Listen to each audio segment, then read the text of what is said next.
begin with phrasal verbs. Phrasal verbs are phrases that indicate action. So generally these phrasal verbs can be used in spoken English and also in informal contexts. So what are phrasal verbs?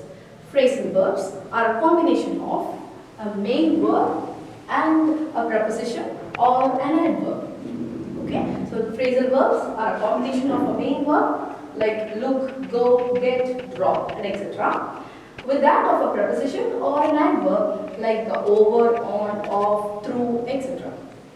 Okay, so some phrasal verbs, they have a literal meaning, which means that we can guess the meaning of the word just by looking at them. For example, decide upon. It is to decide upon something. Okay, take a decision. The second example I have given here is to calm down. When someone is angry or if someone is upset, you say that, please calm down. So the meaning is very obvious in these two examples.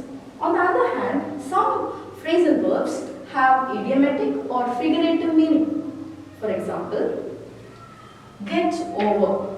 So in this phrasal verb, when you take get, this word separately, the meaning of the word get, it is to gain something or to acquire something.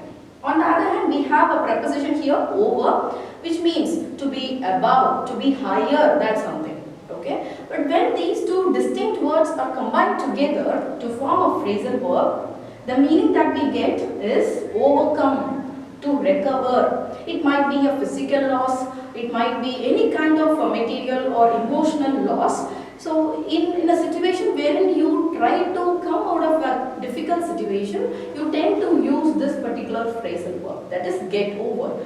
For example, you can say, I am getting over the death of my grandmother. Okay? So in today's video, I have chosen 5 phrasal verbs that can be commonly used in our day-to-day conversation. The first phrasal verb is go through. This phrasal verb has got 2 meanings. The first one is to examine. To examine something very clearly right from the beginning to the end.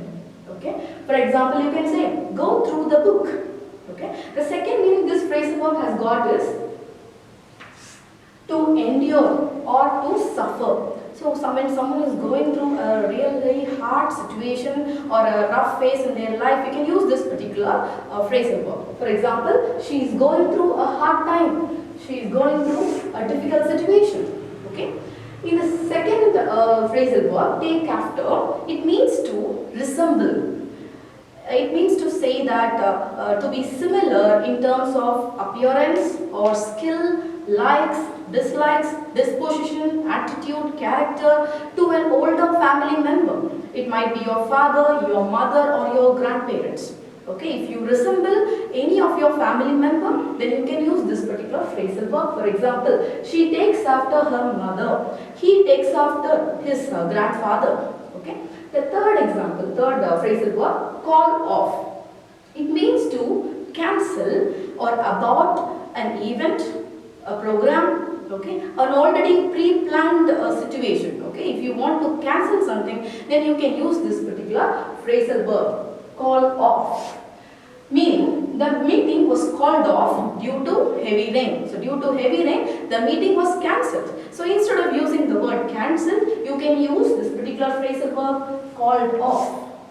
And in terms of wedding or marriage, you can also say, she called off her engagement.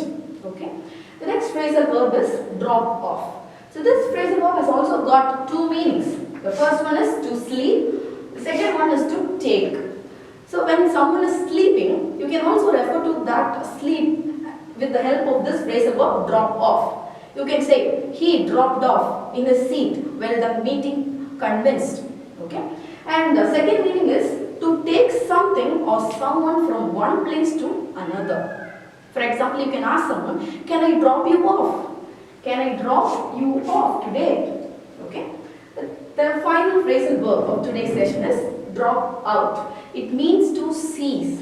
It means to be no longer a part of something. It might be a college or a university or a program. Okay. If someone steps out of a pre-planned program, you can use drop out. For example, he dropped out of the college. You can say he dropped out of the games at the last minute. Okay. So I have explained the 5 commonly used phrasal verbs here, and I also would like to tell you that this learning of phrasal verbs can be quite difficult because all the phrasal verbs, most of the phrasal verbs, they are just the distinct variations of the same main verb. The main verb will remain the same. So it is not quite easy to guess the meaning out of these phrasal verbs. But continuous practice and day-to-day usage of these phrasal verbs will help you in acquiring a good mastery over these phrasal verbs. Thank you for listening.